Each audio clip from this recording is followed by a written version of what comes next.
Assalamualaikum warahmatullahi taala wabarakatuh.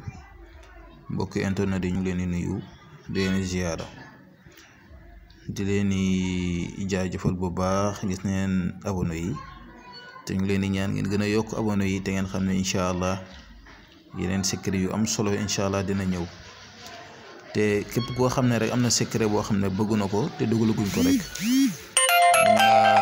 yónnee comment si commentaire yi yónnee message am si commentaire yi foofu bu ko defee inshallah buñ ko liiree rek dinañ si mën a indi ay vidéo yoo xam ne inshallah rabbi dina nekk seen ay mbir inshallah.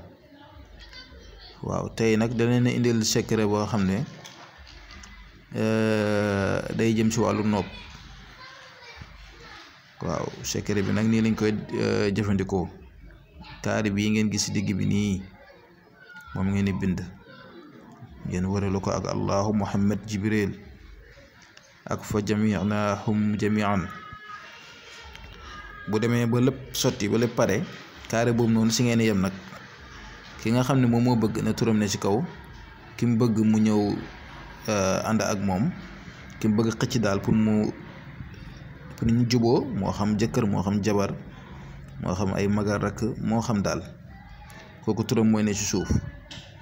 bu ko defee da ngeen di jël saafara si ngeen def ko fu muy lekk moo xam mën naa nekk lekk ñam mën naa nekk itam jus def ko ci boisson ak yu demee noonu. waaw bu ko defee incha allahu rabbi ngeen di wirda allahu muhammad jibrilu 403 ngeen di wirda itam yaa awalu yaa waduudu yaa kabiru yaa jaamiu 403 après itam ngeen di wirda fa jamaanahum jamaan 403 ngeen koy def pendant 9 jours incha allah. bu ko defee da ngeen gis lu kaw seen njort incha allah.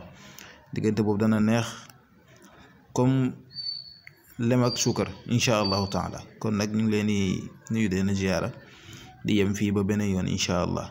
képp ku am message booy kii rek mun nga ko def ci commentaire yi bu ko defee incha allahu rabbi ñu indi leen si ay vidéo incha allah. jërë ngeen jëf.